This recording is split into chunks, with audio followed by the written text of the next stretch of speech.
ang mga kwento ng pag-ibig, kwento ng buhay, at kwento ng pag-asa dito sa Barangay Love Stories. Love Stories. Ang mga aksyon na hindi pinag-iisipang mabuti ay nagresulta ng ating pagsisisi sa huli.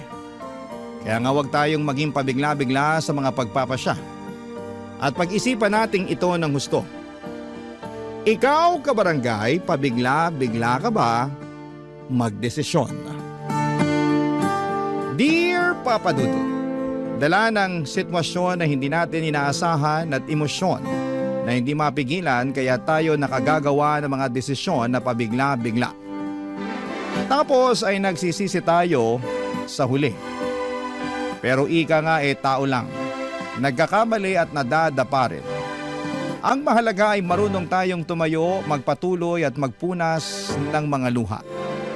Yan ang eksaktong karanasan na gusto kong ibahagi sa programa ninyong Barangay Love Stories, kaya napasulat ako. Ako nga pala si Clarence, 30 years old at taga Laguna. Ang ikukwento ko ay nangyari noong 20 years old pa lamang ako. College dropout ako at hindi ko lang siguro feel mag-aral, saka mahina ako sa klase kaya madalas akong nahihirapan. Kaya nga nung tumigil ako ay nagalit sa akin ang ate Terry ko. Ang kaisa-isa kong kapatid na nagpapaaral sa akin noong mga panahong yon, Papa Dudut.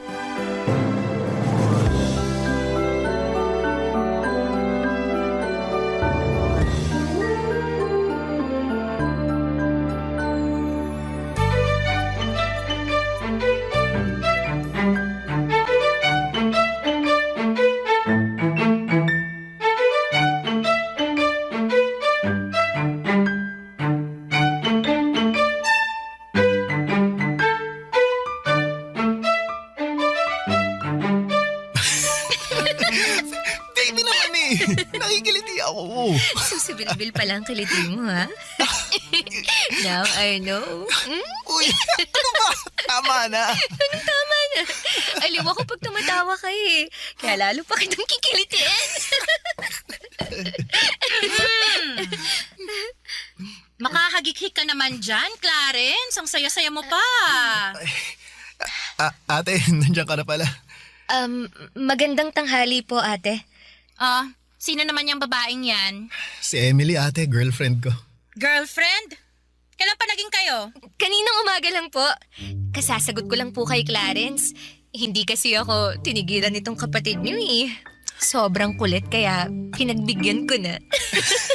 Ay, wow. Baby ko naman Huwag mo na sabihin kay ate. Ay, wow ulit. Sa harap ko pa talaga kayo naglandian, ano? Pasensya na po Hindi lang namin mapigilan eh. Di ba? Wala namang problema yun, pero wala kasing nababanggit si Clarence na may nililigawan pala siya. Kaya nga, gulat na gulat ako na may girlfriend pala siya, tapos dinala niya rito sa bahay ng hindi man lang pinapaalam sa akin. Ate, hindi naman magnanakaw si Emily. Girlfriend ko siya. Hindi ko sinabing magnanakaw siya, pero sana sinabi mo sa akin na may bisita ka pala, no? Baka nakakalimutan mo, bahay ko to. Hindi ko naman nakakalimutan at di ko rin naman inaangkin, kaya huwag kang magtaray ng ganyan. At bakit hindi? May karapatan naman ako. Nako, wag na po kayong mag-away. Hindi kasi maganda sa magkapatid yun. Ineng, Ay. wala akong pakialam sa opinion mo. Wala ka namang alam kung bakit ako nagkakaganito. Yang kasing Clarence na yan ang may kasalanan. Ibis na unahin ang pag-aaral, mas inuna pa talaga ang paghahanap ng karelasyon. Ate, hindi naman si Emily ang dahilan kung bakit tumigil ako sa pag-aaral Ayoko lang talaga. Feeling ko di ko kaya yung college. Ang sabihin mo, wala ka lang tiyaga. Dami-daming kaedad mo dyan ang gustong mag-aral, pero ikaw yung may tsansa kaso binabaliwala mo lang. Sayang naman yung binayad ko sa tuition mo ng mga nagdaang semestre. Di ka naman pala magpapatuloy sa pag-aaral. Ayan ka na naman Anong ginawa ko sa'yo? Nanunumbat ka. Dami mo sinasabi na para bang pinalalabas mo sa harap ni Emily kung gaano ka walang silbi. Bakit? Hindi ba? Siyempre hindi. Badip ka naman ate. Pinapahiya mo ako sa girlfriend ko. Ikaw ang nagpahiya sa sarili mo? Ang tanda-tanda mo na pero wala kang kadala-dala. Kung umasta ka, daing mo pa yung musmus na kailangan ng gabay ng magulang. Hala, grabe ka naman sa mga sinabi mo. Ang OA mo masyado. OA na kung OA pero nagsasabi lang ako ng totoo.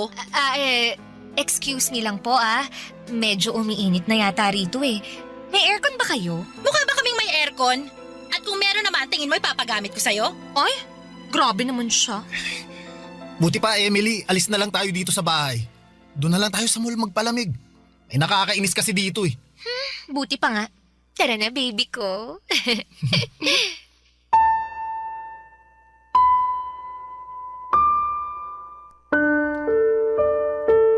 Papa Dudut, hindi talaga kami magkasundo ng ate ko.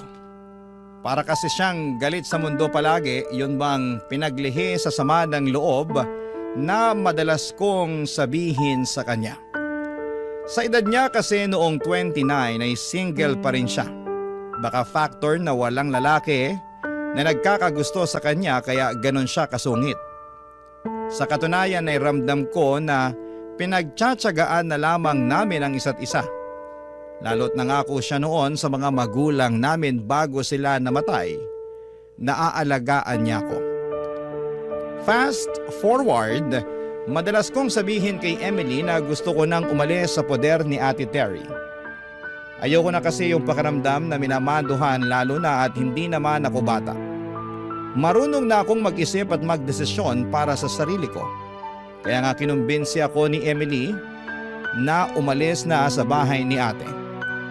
Para patunayan sa kanya na kaya ko nang tumayo sa sarili kong mga paa, Papa Dudut.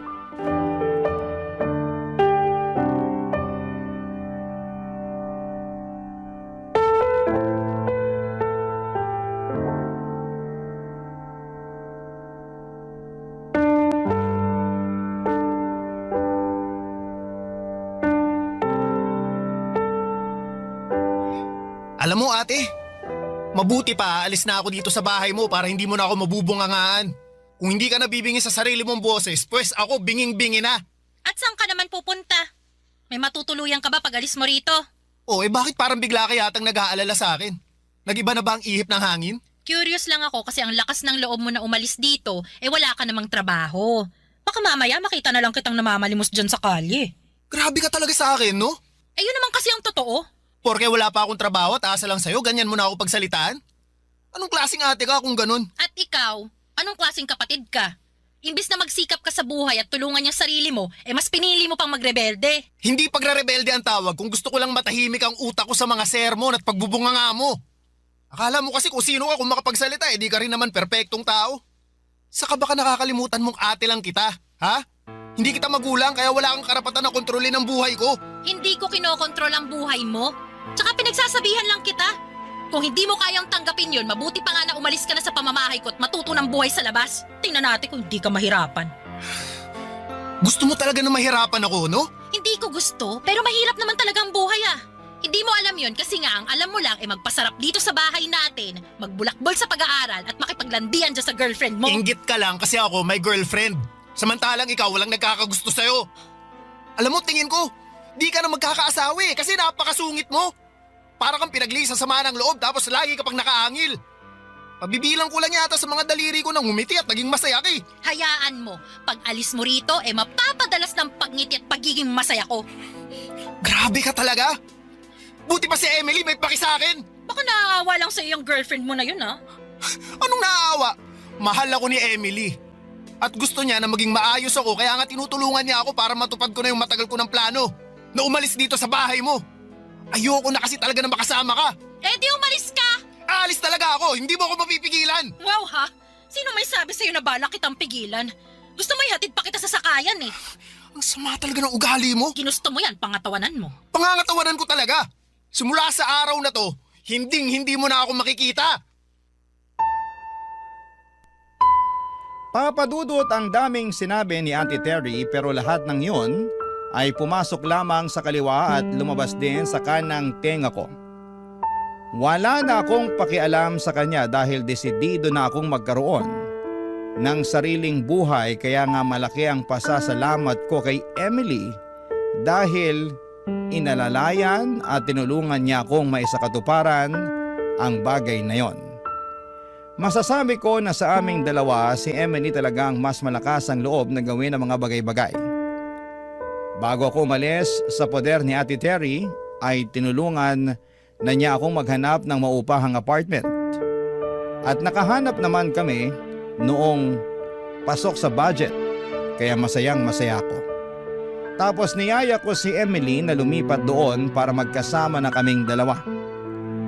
Hindi na kami mapaghihiwalay ni Ate Terry, Papa Dudut, at wala na ring maninita sa amin. Barangay Love Stories. Barangay Love Stories. Papa Dudu, tuluyan ko na ngang pinutol ang koneksyon ko kay Ate Terry. Hindi ko na siya tinatawagan o tinitext kahit minsan ay nangungumusta siya. Blinako na rin siya sa Facebook at gusto ko na lang magsimula ng buhay na hindi siya kasama, kaya nag-focus na lamang ako sa paghahanap ng trabaho. Para meron kaming pambayad sa renta ni Emily. Dahil unemployed pa ako, siya ang nag-aabono ng advance at deposit ng apartment na tinuluyan namin at nangako ako na papalitan na lamang yon. Hindi nagtagal ay nakapasok ako sa isang canteen bilang all-around dishwasher, service crew at minsan ay cook. Saktuhan ng sweldo at hindi pa nga umabot ng minimum. Kaya naman nahirapan akong makapag-ipon ng pera. May trabaho naman si Emily bilang call center agent dahil mataas ang kinikita niya kesa sa akin. Siya ang gumagastos sa aming dalawa hanggang sa nagreklamo na siya. Tapos ay nabuntis ko pa siya kaya lalong nagkanda leche-leche ang lahat, Papa Dudut.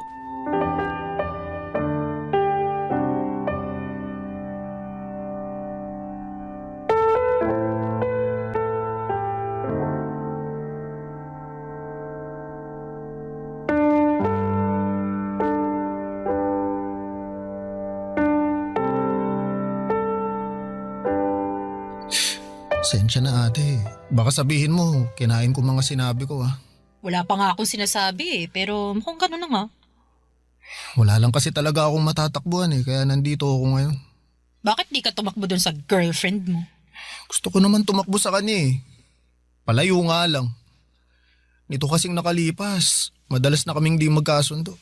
Lagi na kaming nag-aaway. Siguro ng babae ka, no? Huy, hindi no. Loyal kaya ako, grabe ka sa akin. Nagtanong lang naman ako.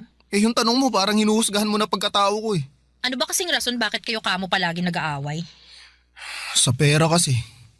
Liit lang kasi nung naiaambag ko kaya nagreklamo na si Emily. Nauubos daw sa amin yung sweldo niya. Hindi naman daw pwedeng ganun palagi kaso anong magagawa ko kung mababa lang talaga magpasweldo yung napasukan kong trabaho? Bakit hindi ka na lang maghanap ng ibang trabaho? Yung malaking pasweldo. Sinubukan ko naman kaso bihira tumatanggap ng high school graduate Pinag-apply din ako ni Emily sa call center pero unang interview ko pa lang, ligwak na. Di kasi ako magaling mag-English kaya ayun, di rin ako nakapasok. Nag-away pa nga kami kasi gusto niya mag-apply ulit ako pero sabi ko ayoko na, napapahiya lang ako. Medyo ang hirap nga ng sitwasyon mo. Sinabi mo pa. Tapos ngayon, buntis na si Emily. Iba ka rin, no? Nakuha mo pang buntisin yung girlfriend mo? Malamang magkasama kami sa iisang bubong Alangan namang magtitigan lang kami. Siyempre may nangyayari sa amin. Alam mo, hindi ako interesado na malaman ang bagay na yan. Pero sana naisip mo na ang hirap ng buhay tapos nakuha niyo pa talagang mag-anak. Yun na nga. Sinisisi nga ako ni Emily kasi binuntis ko raw siya. Kaya tuloy lalo kaming nahihirapan. Ilang buwan na rin kaming di nakakapagbayad ng renta. Paalisin na nga kami pag di pa kami nakapagbayad ngayong buwan Baka sa kalsada na talaga kami pulutin ito. Ate, may ipapahiram ka ba dyan sa akin? Kahit magkano lang. Sige na. Parang awa mo na ate. Wala akong pera rito. Sige na, babayaran ko naman Maawa ka na sa kapatid mo. Wala nga. Pero kung meron man, di rin kita paihiramin Grabe naman to. Hanggang ngayon ba galit ka pa rin sa akin kasi napakasutil kong kapatid sa'yo? Siguro masayang masaya ka na ngayon na nakikita ako naghihirap no? Mukha ba akong masaya? Kung masaya ako, sana tumatawa ako ngayon pero hindi naman kaya wag mo akong simulan. Ang akin lang, wala akong mapapahiram at kung mapahiram ko man kayo, sigurado na sa susunod na buwan kakapusin ulit kayo. Aba, mahal magbuntis sa panahon ngayon, Clarence. Magastos, kaya mahihirapan kang bumuelo niyan. Buti sana kung tumitigil ang mga bayarin, buwan-buwan nandyan yan. Ang magagawa ko lang I-offer itong bahay. Ha? Anong ibig mo sabihin, ate? Kung gusto nyo na dito kayo tumira. Wala namang gumagamit ng kwarto mo, tsaka wala rin namang tao rito pag nasa trabaho ako. At least, wala na kayong iisiping renta buwan-buwan. Mas makakaipon pa kayo sa panganganak ni Emily. Salamat, ate, pero... Pero ano, Pero ayos lang ba talaga sa'yo? ayos lang. Tsaka, di naman din kita matitiis kahit ang tigas ng ulo mo eh. Kapatid kita eh.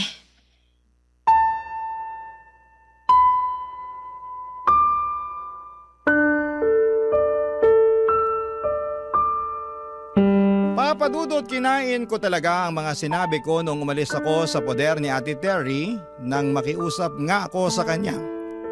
Natulungan kami ni Emily. Kaya nga kahit hiyang-hiya ako sa kanya ay tinis ko ang sermon niya sa akin dahil may punto naman ang mga sinabi niya. Pagkatapos ay tinulungan naman niya kami nang alokin niya kaming bumalik na sa bahay niya upang doon na manirahan. Noong sinabi ko kay Emily ang alok ni Ate Terry ay hindi siya natuwa kesyo akala ko raw ba ay gusto ko nang makaalis sa poder ng ate ko ganito ganyan. Pero dahil nga gipit na kami noon at wala nang maibayad sa nirerentahan namin at ayaw na rin naman niyang maglabas ng pera plus buntis pa nga siya ay wala na ring nagawa si Emily kundi ang pumayag na bumalik sa poder ni ate. Kaya lang papadudot simula noon palagi na kaming nag-aaway.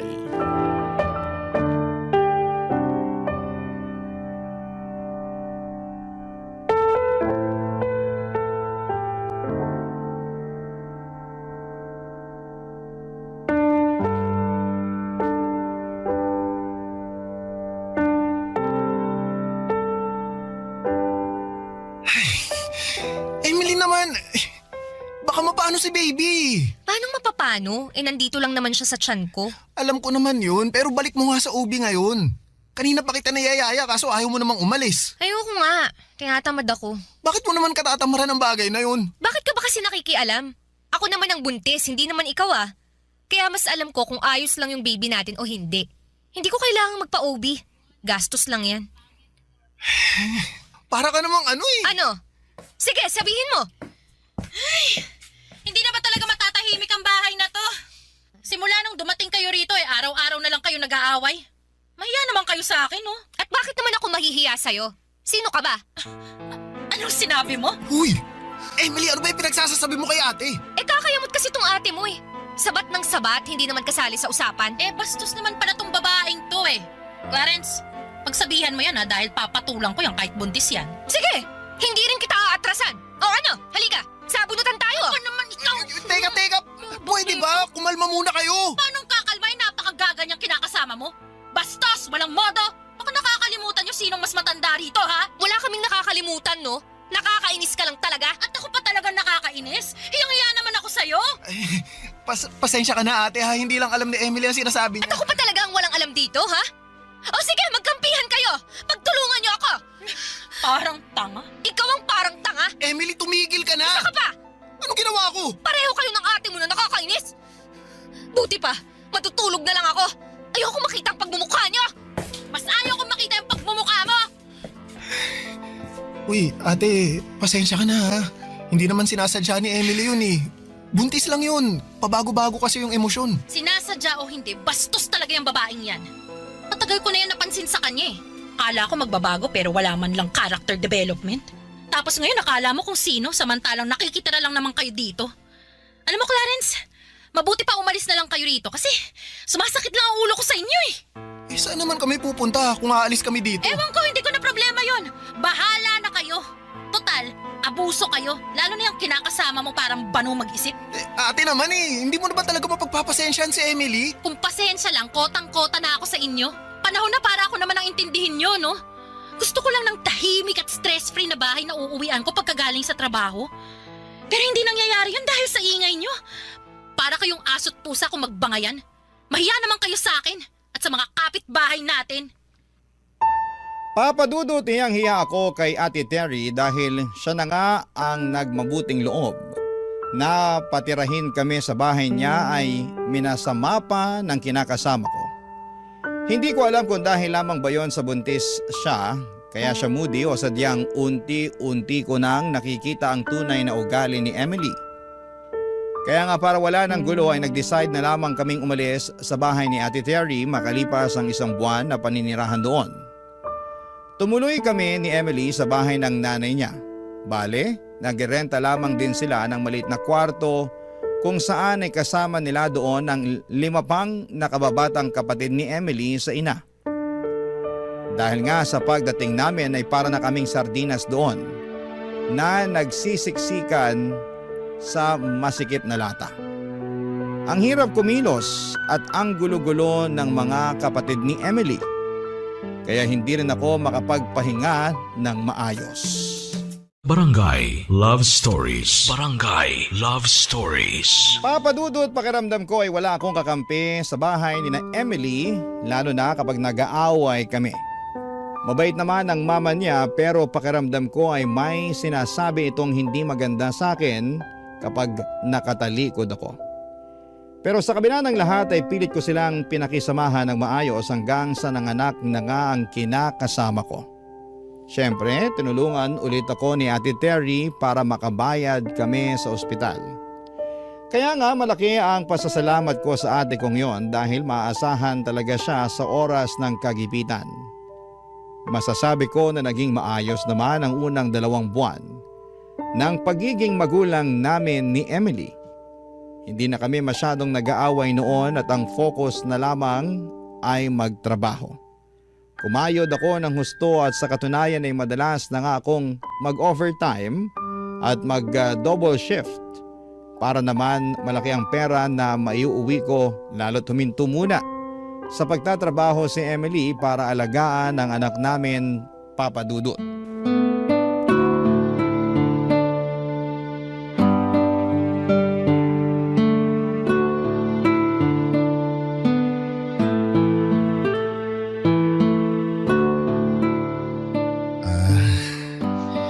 Ito na pala yung sahod ko, Emily. Akin na. Kompleto ba to? Oo naman. Sige ha, bilangin ko. Huh? Ito na yun? Ha? Bingi ka ba o ano? Kako, ito na yung ipinagmamalaki mong sweldo? Oo, yan na yun. Ang kaunti lang naman na ito. Sigurado ka na wala kang kinupit ha? Grabe ka naman. Naniniguro lang. Nag-expect kasi ako na malaki-laking sweldo eh. Kasi halos dun ka na tumira sa pinagtatrabahuhan mo. Pero magkano lang naman yung nadagdag? Ayos ka rin, no? Imbis na magpasalamat ka sa akin, ganyan pa mga salitaan mo. Nakakawalang gana tuloy. Hoy, wala kang karapatang mawala ng gana. Dahil paano didede itong anak mo? Paano ako makakabili ng diaper niya? Sige nga. Baka nakakalimutan mong pamilyado ka na. Tapos hihiritan mo ako ng ganyan. Wala akong nakakalimutan. Pero hindi mo ba ako kayang pasalamatan man lang sa ginagawa ko para sa pamilya natin? Eh bakit kita pasasalamatan? Eh responsibilidad mo yan. Inanakan mo ako kaya kargo mo kami ng anak natin. Lalo ngayon na hindi ako nakakapagtrabaho. Ay nako, kakainis naman eh. Namimiss ko na yung sweldo ko. Buti pa nung wala tayong anak. May sariling pera ako. Pero ngayon, wala. Eh sa liit ng sinesweldo mo eh, sakto lang sa pangangailangan ng anak natin. Naiintindihan ko naman na naiinis ka. Pero hindi ba pwedeng lawakan mo naman ang pangunawa mo? Nagsisikap naman ako eh. Nagtatrabaho ko ng mabuti para sa inyo. Mahirap lang talagang buhay ngayon. Ang sabihin mo, mahina kang dumiskarte. Eh buti pa yung ibang lalaki dyan oh. Ang gaganda ng trabaho, ang lalaki ng sweldo. Buti pa yung ibang babae, yung mga kinakasama nila, sitting pretty na lang sa bahay nila. Samantalang ako, oh, eto, losyang na. Tapos wala pang pera. Mali naman yata na ikumpara mo ako sa ibang lalaki. Pati na rin niya sarili mo. Mali na kung mali, pero hindi ko lang talaga mapigilang mainggit eh. Tsaka, pati ba naman yun, sisitahin mo pa? Eh bakit hindi mo nalang pagtuunan ng pansin yung sarili mong diskarte para naman umasenso ka, ha? Sabi ko naman sa'yo, nagsisikap ako, di ba? Eh hindi ko naman nakikita eh. Puro ka lang salita. Hindi mo lang talaga napapansin kasi inuuna mo pang mainggit sa iba. Oh, kita mo na? Pati talaga yon sinisita mo pa. Paanong hindi kita sisitahin nakakapikon ka na? At ako pa talagang nakakapikon? Ha? Palibhasa! Wala kang alam sa nararamdaman ko! Wala ka rin pakialam! Anong klaseng kinakasama ka? Anong walang alam at pakialam? Meron kaya? Hindi ako naniniwala sa'yo! Eh di huwag kang maniwala, problema ko ba yon?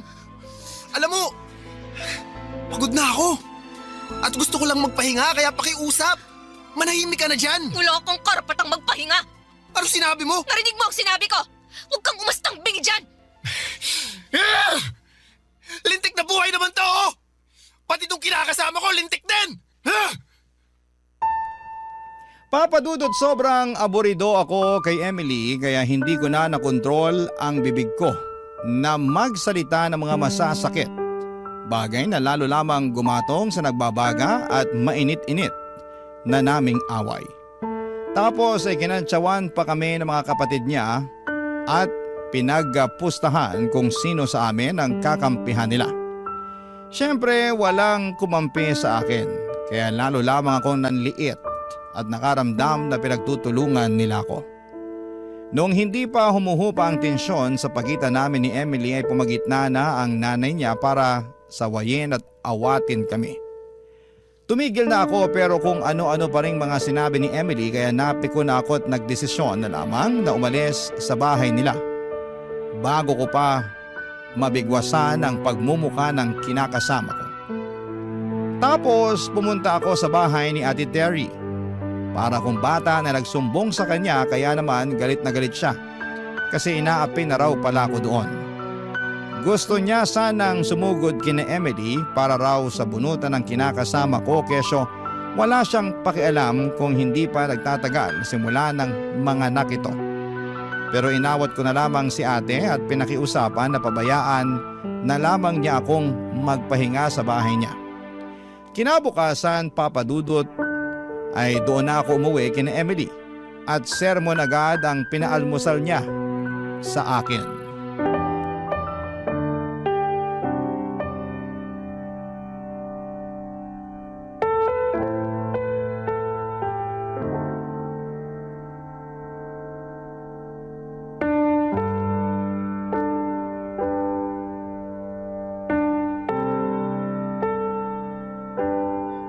Emily, ano ba? Ano ba? Inaano kita, ha? Nagtatanong lang ako sa'yo. Saan ka galing, ha? Saan ka natulog? Sagutin mo ako! Kina Ate Terry nga. Kanino ko pa sinabi na galing ako sa bahay niya, di Hindi ba? ako naniniwala sa'yo! May ibang babae ka, no? Aminin mo na! Emily naman eh. Sagutin mo na lang yung tanong ko, Clarence! Wala akong ibang babae. Saka bakit ako mambababae? Mahal na mahal ko kayo ng anak natin. Isip-isip din. Mahal daw. Ano ba kasi problema mo? Ikaw ang problema ko! Ano pag ginawa ko? Bakit ang sungit-sungit mo sa akin? Nagtanong ka pa talaga, ha? Malamang. Hindi ko maintindihan kung bakit ka nagkakaganyan eh. Hindi pa ba halata, ha? Ang ano? Na hindi na kita mahal! Anong sabi mo? Paano naman nangyari yun? Ewan ko, hindi ko alam. Basta, nagising na lang ako isang araw na nagsisisi na ako na nagpabuntis ako sa'yo. Na ayaw na kitang makasama, ganun.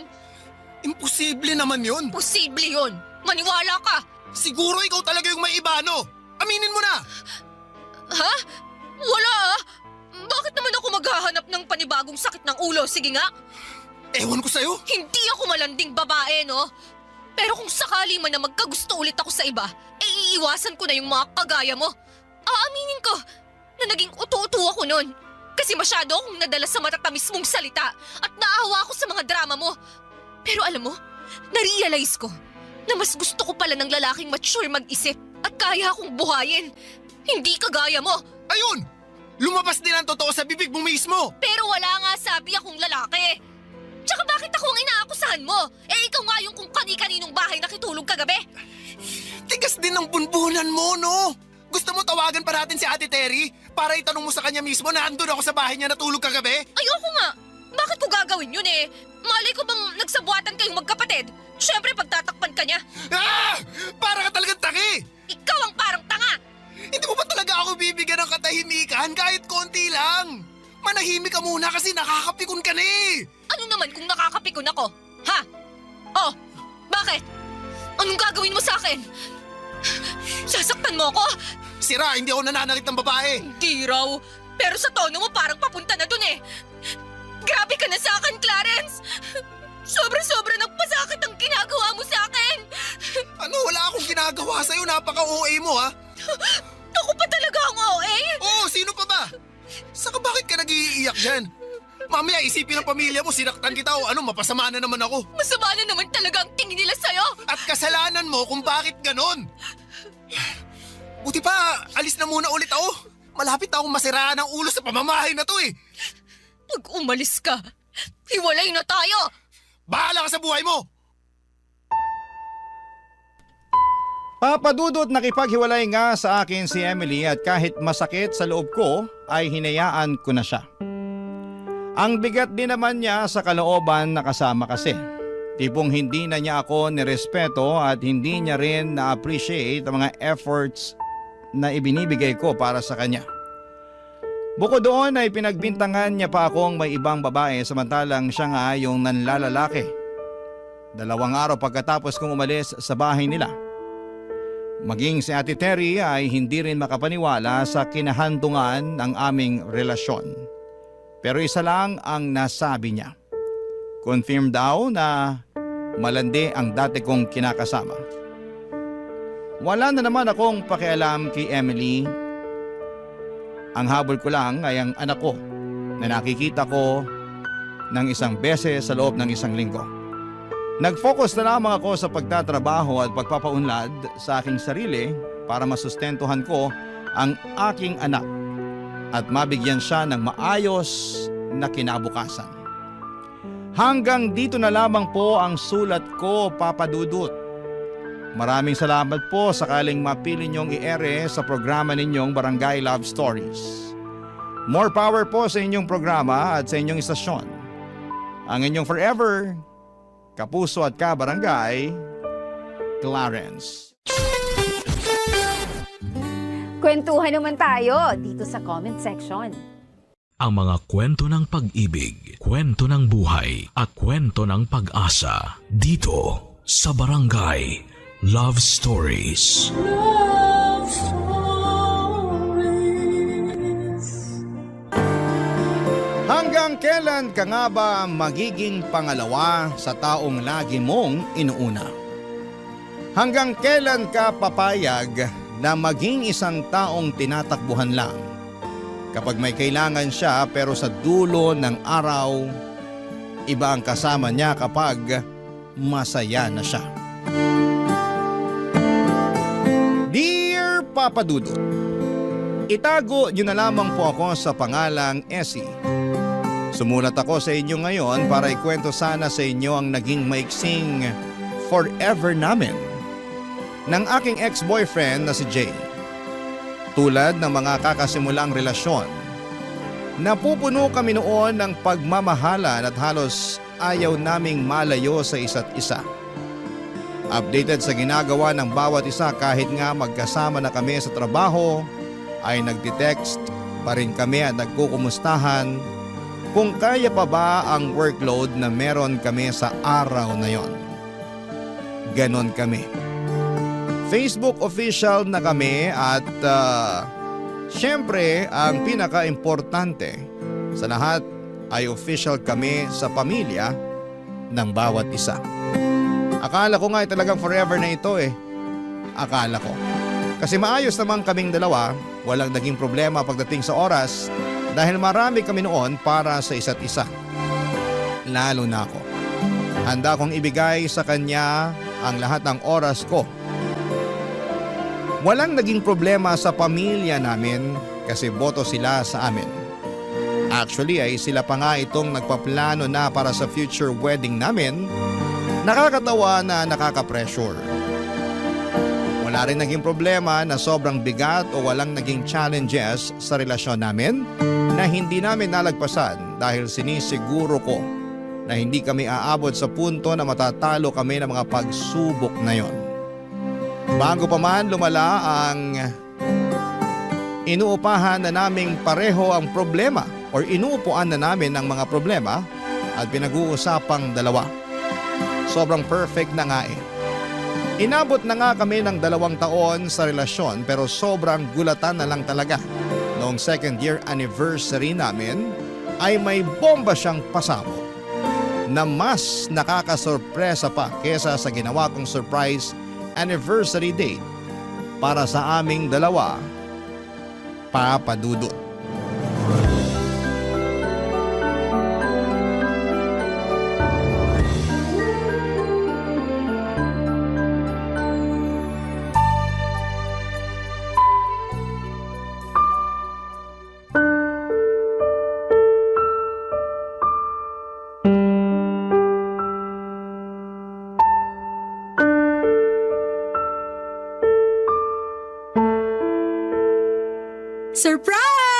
Happy anniversary, babe! Essie, sabi ko naman sa'yo. Alam ko sinabi mo na wala nang pa-surprise sa anniversary natin. Pero kasi hindi ako makatiis eh. Patawarin mo na lang ako. Essie, Wait lang, bago ka magalit dyan, tignan mo muna tong hinanda ko. break na tayo. May hinanda akong tinola sa gata ng paborito mo. Essie! Narinig ko. I'm sorry kasi dapat kahapon ko pa sinabi to eh. Kung alam ko lang na maghahanda ka ng ganito, di sana… Bakit? Anong bakit? Bakit ka nakikipaghiwalay? Bakit ngayon pa? Essie, Nakailang esi ka na ngayong gabi. hindi na ako masaya. Paano hindi ka na masaya? Nung Sunday masaya pa tayong dalawa after church, di ba? Ano yun? Essie, matagal na akong hindi masaya. Bakit di ka masaya? Sabihin mo kasi hindi ko naman yun nakikita sa'yo.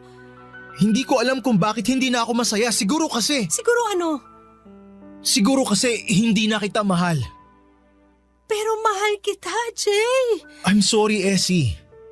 Pero hindi na tayo pareho ng nararamdaman ngayon. Ang labo naman, Jay. Akala ko ba wala magbabago? Akala ko rin eh. Paano na to? Pwede pa rin naman natin kainin tong hinanda mong tinola eh. Itong relasyon at hindi ang lintik na tinola na yan. Hindi ko alam. Hindi ka nalalaban? Hindi na. Ako lalaban pa. Wag na. Please, Jay. Hindi ko na kaya, Essie. Hindi na talaga.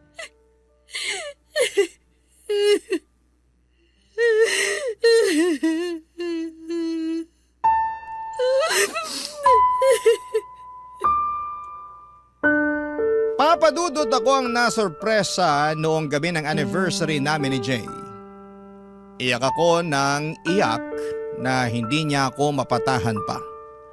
Umalis siya nang hindi nagpapaalam dahil hindi na rin niya alam ang gagawin at makalipas nga ang ilang oras ay tumawag ito para humingi ng sorry sa mga nangyari. Akala ko noon ay makikipagbalikan na ito kasi natauhan na pero hindi, papadudot. Tumawag ito para sabihin na sana ay hindi pa rin kami mag-iwasan. Na sana sa opisina lalo ay makakapag-usap pa rin kami tulad ng dati dahil hindi naman pwedeng mag-isa sa amin na i-give up ang trabaho dahil lang nagkahiwalay kaming dalawa. Na sana'y kahit na hindi na kami magkarelasyon ay matatakbuhan pa rin namin ang isa't isa tulad ng dati. Tulad dong magkaibigan pa lamang kaming dalawa, papadudot. Hindi ko nasabi sa inyo na bago kami maging magkarelasyon ni Jay ay naging mag-best friend kaming dalawa. Since college, takbuhan na namin ang isa't isa lalo na kapag may problema. Lalo na siya. Lagi ang tumatakbo sa akin kapag may kailangang tulong at andon naman ako para saluhin siya. Nasanay siyang ganon sa akin hanggang sa maging kami. Kaya siguro kahit ngayon na magkahiwalay kami ay gusto pa rin itong maging ganon kami sa isa't isa. Takbuhan kapag may problema at pumayag ako rito. Pumayag akong bumalik kami sa pagiging mag-best friend kung ito ang paraan para hindi siya mawala sa akin dahil aaminin ko na hindi pa ako handa na mawala siya. Baka sa ganitong paraan ay bumalik yung nawalan niyang feelings. Baka makita niya ang halaga ko. Kaya pumayag ako.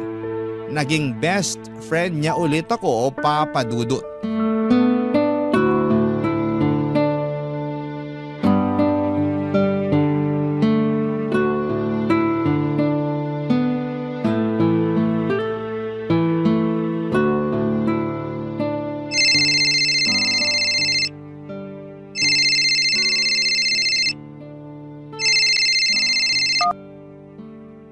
Hello.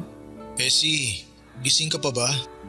Nagising na. Ay naku, sorry talaga Essie kasi… Ano ba yun? 3:30 na ng umaga, oh. Hindi ko kasi matapos tong report na pinapagawa ni boss eh. Di ba para mamaya na yan? Ano nangyari? Kanina ko lang kasi to sinimulan. Akala ko madaling gawin pero hindi naman pala. Anong gusto mong gawin ko? Tulungan mo naman ako, please. Hindi kita kayang tulungan kung over the phone lang, Jay. Eh di, pumunta ka rito. Sige na, Essie, please. Please, Essie, please. Ano ba naman, Jay? Mag-alas 4 na eh. Please naman, Essie, oh.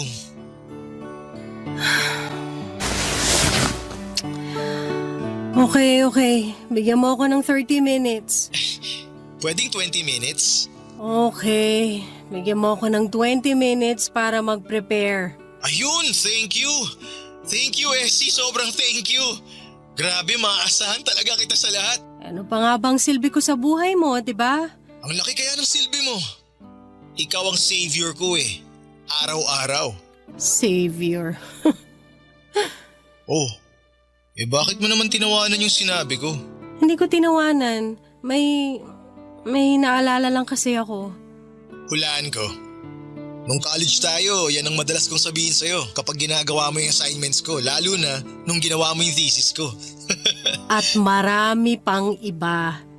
Ay, kaya nga thank you kasi kahit hindi na tayo, nandyan ka pa rin. Masasandalan, maaasahan. Best friend. Sabi naman sa'yo mas maganda na ganito tayo kaysa… Huwag mo na ituloy ang sasabihin mo para maibaba ko na tong phone at makapag-prepare na ako. Ay, oo nga pala. O paano? See you. See you.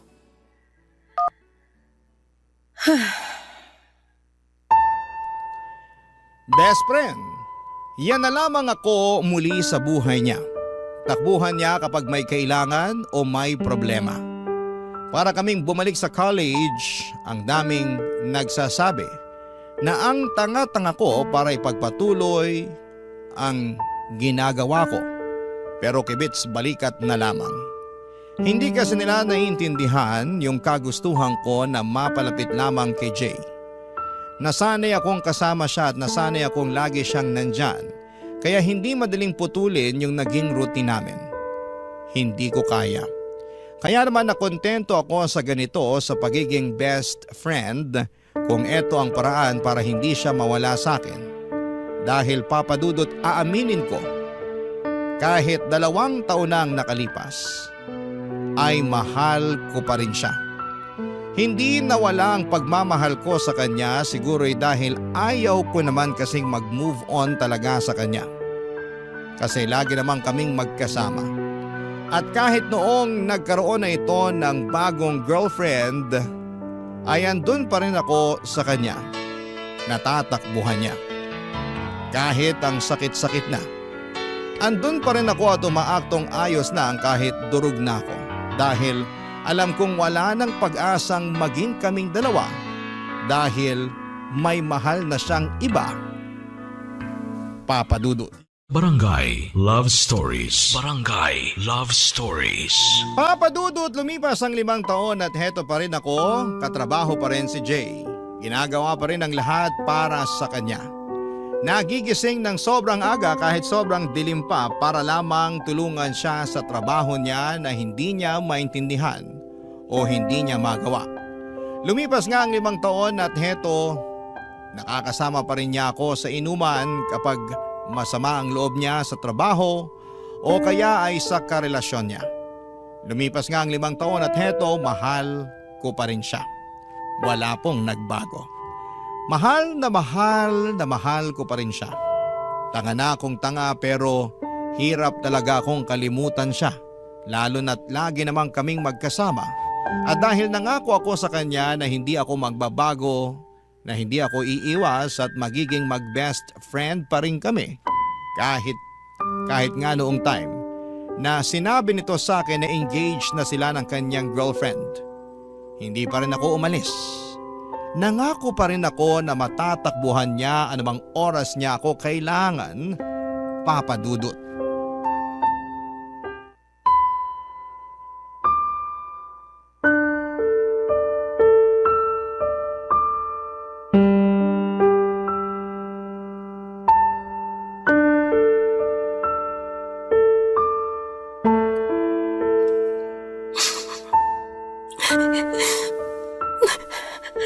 Oh, bakit ka umiiyak dyan? Masaya. Masaya kasi ako para sa'yo. Masaya ka ba talaga? Tingnan mo nga, namumugto na yung mga mata mo kay iyak dyan, oh. Hindi. Ganito lang ako magpakita ng saya. Masaya ako para sa'yo, Jay. Masaya ako na ikakasal ka na. Alam mo, masaya rin ako. Sobra. Siya na yung babaeng pangarap ko eh. Siya na yung gusto kong makasama araw-araw. Alam mo yun? Alam mo ba yung ganong pakiramdam? Alam ko. Sus, alam mo ba talaga? Eh wala kang ang love life ngayon eh. Wala man akong boyfriend ngayon pero naramdaman ko naman yan. Dati. Sa'yo. Bale, wala pa kaming napag-uusapang araw kung kailan mismo yung kasal pero asahan mo, isa ka sa mga unang makakaalam. Nako, kahit wag na, hindi naman ako importante para sa kasal niyo eh. Hindi no? Best friend kita. Kailangan nandun ka. Sasabihin ko sa kanya na gawin ka pang ang abay. Wag mong gawin yan. Ayos lang ako kahit nga hindi na ako pumunta eh. Uy, nasa na yung pangako mo na makakasama kita lagi? Pero kasal mo yun, Jay. Eh ano naman ngayon? Mahalagang araw yun para sa akin. Dapat nandun ka. Pero kasal mo yun. Eh ano nga ngayon kung kasal ko yun? Ex mo ko. Best friend na kita ngayon.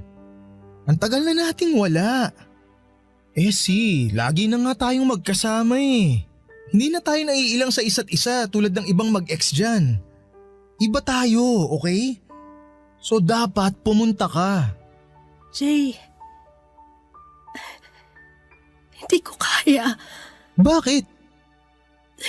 Hindi ko alam. Ay nako, nabigla ka lang siguro. Tara, libre kita ng kape.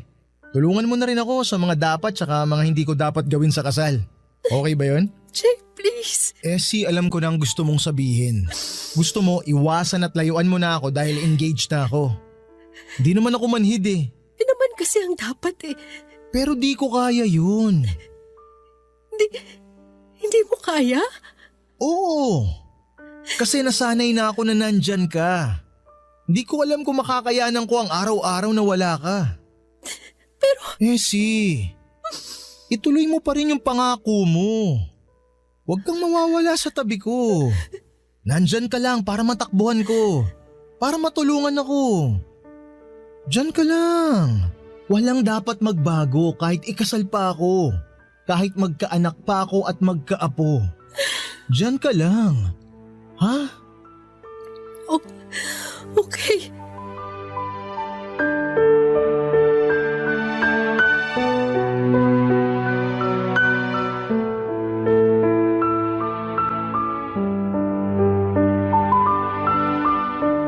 Yun na nga po ang pinakamasakit na pangakong kailangan kong panindigan. Durog na durog ako nung malaman kong ikakasal na siya. Parang biglang nawala na ako ng pag-asa na magiging kami pa. Kasi nung magkarelasyon pa lamang sila ng girlfriend niya ay okay pa. Pwede pang umasa kasi hindi pa naman sila kasal pero iba na ngayon. Engaged na sila at papunta na doon sa forever nila.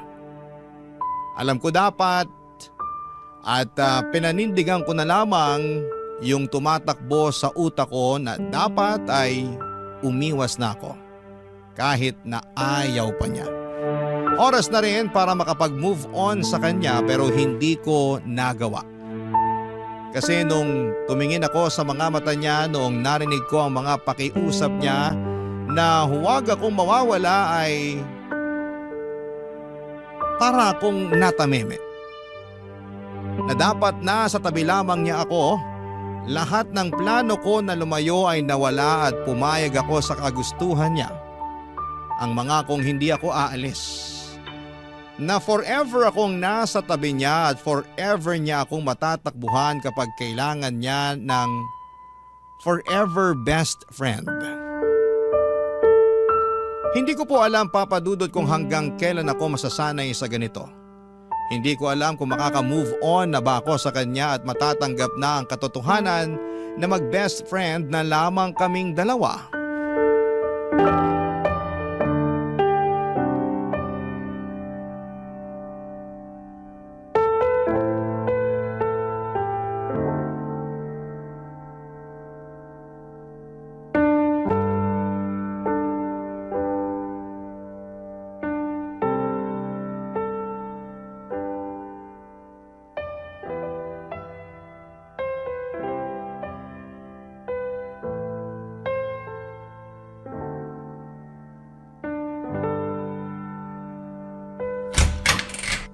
Jay! Anong ginagawa mo rito? Essie, pwede bang dito muna ako?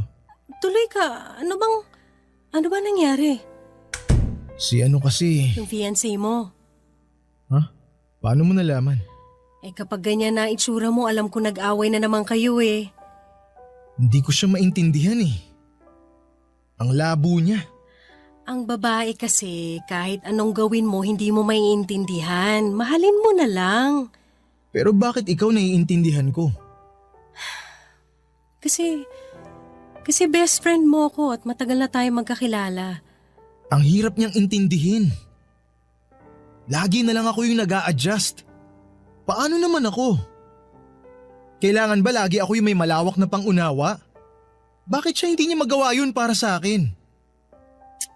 Nagmumukha akong sunod-sunuran sa mga gusto niya eh. Siya lagi yung nasusunod. Para tuloy akong aso. Naiintindihan kita. Ay, buti ka pa. Ha? Buti ka pa naiintindihan mo ako. Buti ka pa ramdam ko na hindi ako nag-iisa kapag kasama ka. Buti ka pa. Jay, maaayos nyo rin yan. Away lang yan. Pero paulit-ulit na lang kasi. Pag-usapan nyo lang, maayos din yan. Mabuti pa tara na lang dun sa sala at ipagtitimpla kita ng kape. Pag-usapan natin yan hanggang sa gumaan ang pakiramdam mo. Ay, salamat Essie ah. Paulit-ulit ka na lang sa pasasalamat dyan. Ayos lang, gano'n naman talaga eh. Paanong ganun? Ito na yung role ko sa buhay mo. Maging best friend mo. Takbuhan mo nga ako sa lahat, di ba? Di ko alam ang gagawin ko kapag wala ka. Kaya please Essie, huwag kang mawawala ah. Oo. Mag-promise ka. Kasi Essie, hindi ko makakayanan ng mag-isa. Kailangan kita. Kailangan kita, Essie. I know. Kape na? Yes, please. Thank you, Essie.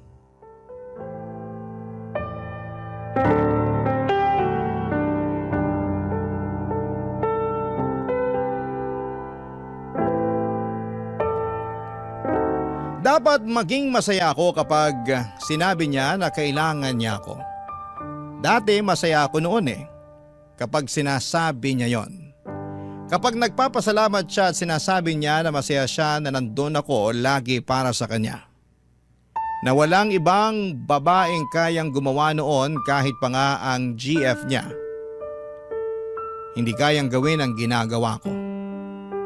Pero ngayon, kapag naririnig ko ang pasasalamat niya sa akin, kapag napapakinggan ko na sinasabi niya na kailangan niya ako, na hindi niya kayang mawala ako ay parang nadudurog ako ng paunti-unti. Kasi alam ko na hanggang doon na lamang yon. Hanggang takbuhan lamang ako kapag may kailangan at problema siya. Hanggang doon lamang ako. Hanggang best friend lamang niya ako. Ikakasal na siya, mahal na mahal niya ang babaeng pakakasalan niya at alam ko, kahit ako pa ang takbuhan niya sa lahat ay hindi ako ang babaeng ihaharap niya sa altar. Ang hirap naman ng ganito, Papa Dudut. Sarili kong kwento, sarili kong love story. Pero hindi ako yung leading lady. Sa sarili kong love story ay best friend lamang ang role ko sa buhay ng lalaking pinakamamahal ko. Habang pinagmamasdan ko ang leading man ko na masaya sa pinili niyang leading lady. Sa sarili kong kwento. Barangay Love Stories. Barangay Love Stories. Papadudot, pakiramdam ko ay para akong kabit kay Jay. Pero isang kabit na ako lang ang nakakaalam. Yung pinupuntahan niya lagi kapag may problema sila ng fiancé niya at yon ang pinakaayaw ko sa lahat. Nang dahilan kung bakit siya lumalapit sa akin. Parang mas lalo niyang pinaparamdam sa akin na talagang wala na akong dapat pang asahan sa kanya. At ang pinakamasakit pa rito, Papa Dudut, ay wala akong lakas ng loob para sabihin sa kanya na nasasaktan ako sa ginagawa niyang paglapit at alam kong wala na akong karapatan na sabihin ito sa kanya. Dahil nangako ako na nandito lamang ako para sa kanya kahit sobrang sakit na. Sobrang sakit, Papa Dudut.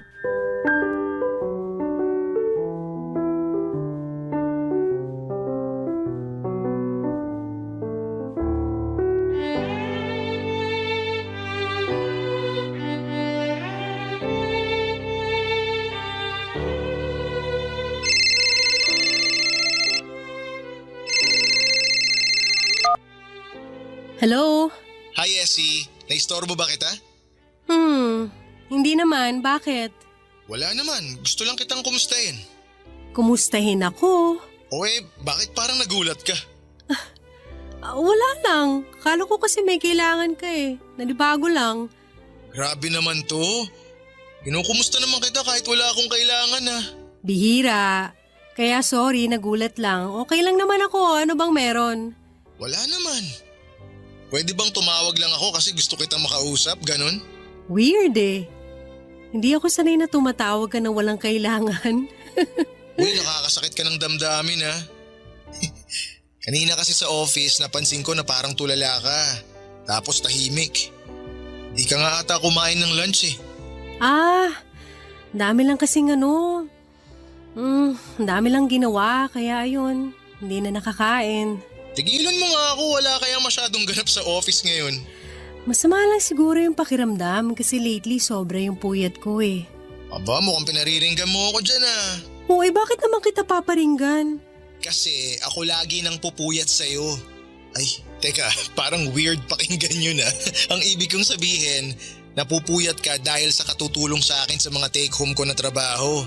Sus, wala yun.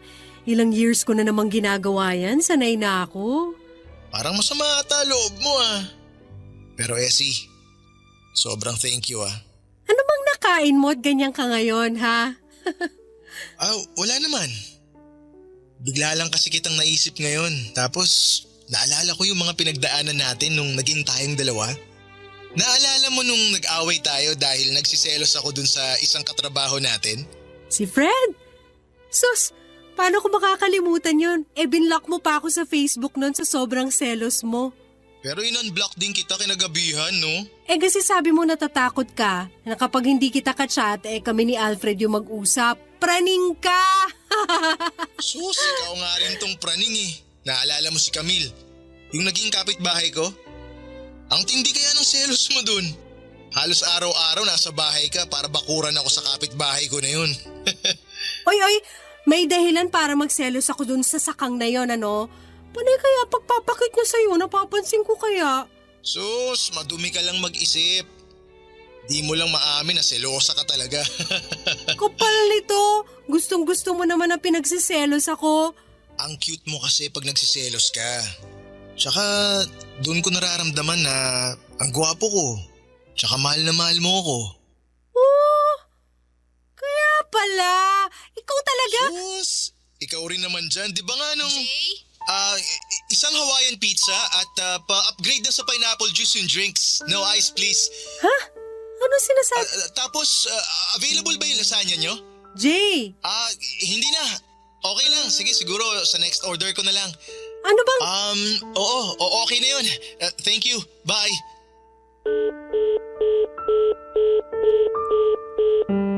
Hindi ko alam kung ano yung naging usapan namin yon ni Jay.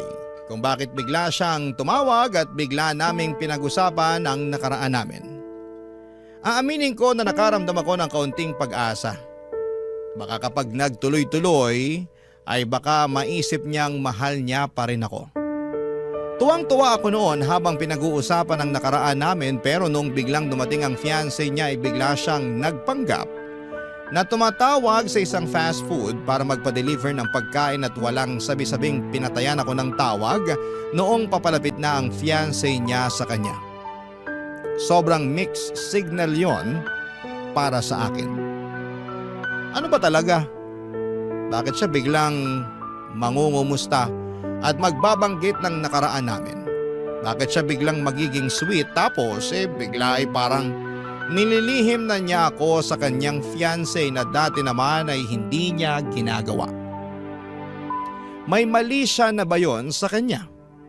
Gusto kong pag-usapan namin kung ano ba yung nangyari sa amin, pero pagkatapos noon ng pag-uusap namin yon ay umiwas na ito sa akin at hindi ako manhid para maramdaman yon.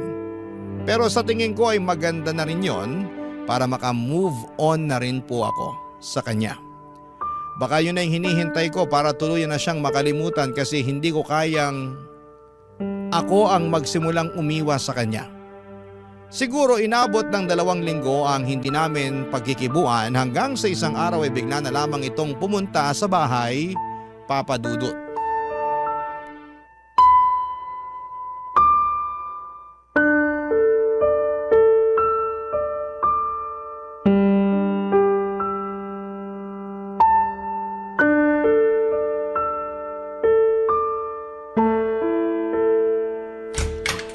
OJ, anong ginagawa mo rito?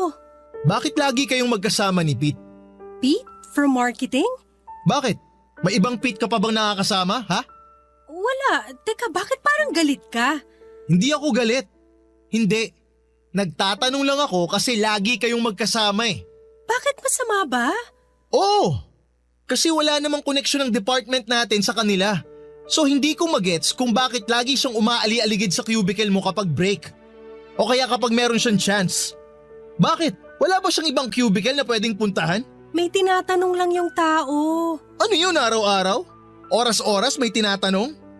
Si lalaki ako. Alam ko yan. Anong alam mo? Na meron siyang intensyong iba sa'yo.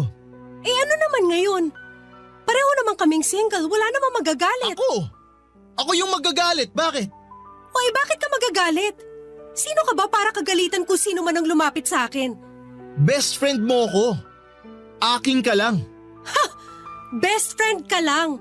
Yun lang. Ganon din ako sa'yo, best friend mo lang ako. Nangako ka na pwede kitang matakbuhan kahit na anong oras.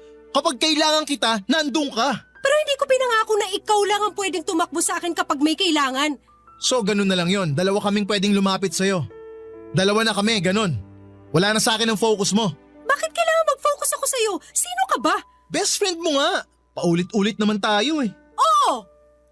Uulit-ulitin ko yan hanggang maintindihan mo na best friend ka lang at best friend lang ako at sana alam nating pareho ang limitasyon na yon. Yung Pete ang bigyan mo ng limitasyon dahil mas nauna ako sa'yo. Nauna ka pero tapos ka na, tandaan mo yan. Wala kang karapatan para pagbawalan ako na lumapit o lapitan ng mga tao kasi hindi mo ko pag-aari. Pero nangako ka. Nangako ka rin naman dati, di ba? Walang iwanan. Tayo lang forever. Asa na yon? Bakit? Ikaw lang ba may karapatang bumali ng pangako? Hindi mo naiintindihan yung punto ko eh. Ikaw ang hindi makaintindi sa sitwasyon natin at sa limitasyon natin, Jay, hindi ako. Limitasyon? Walang limitasyon sa atin. Dati siguro oo nung baliw na baliw ako sa'yo pero ngayon, bibigyan ko na ng limitasyon ng sarili ko sa'yo. Bakit? Dahil ba kay Pete? Dahil nakahanap ka na ng ibang matutulungan mo? Ng ibang mamahalin? Ha? Ganun na lang yon? Hindi dahil kay Pete. Dahil sa akin. Pagod na ako. Jay, pagod na ako. Pagod na ako na lagi mo na lang nilalapitan kapag may kailangan ka. Pero anong kapalit nun? Pag-atras ko sa pag-move on. Pagod na ako na maging okay na best friend mo na lang kasi hindi talaga siya okay. Masakit ng sobra. Ilang taon na kaya please lang. Hayaan mo naman ako maging masaya ulit. Hayaan mo na lang na makalimutan kita at magpapasalamat ako kung hahayaan mo akong gawin yun, Jay, kasi mahal pa rin kita pero Please, tama na. Tama na. Essie! Umalis ka na. Please, umalis ka na. Essie naman, pag-usapan muna natin to. Sandali! Teka! Essie! Essie, ano ba? Essie, buksan mo tong pinto. Kinakausap ko kita eh.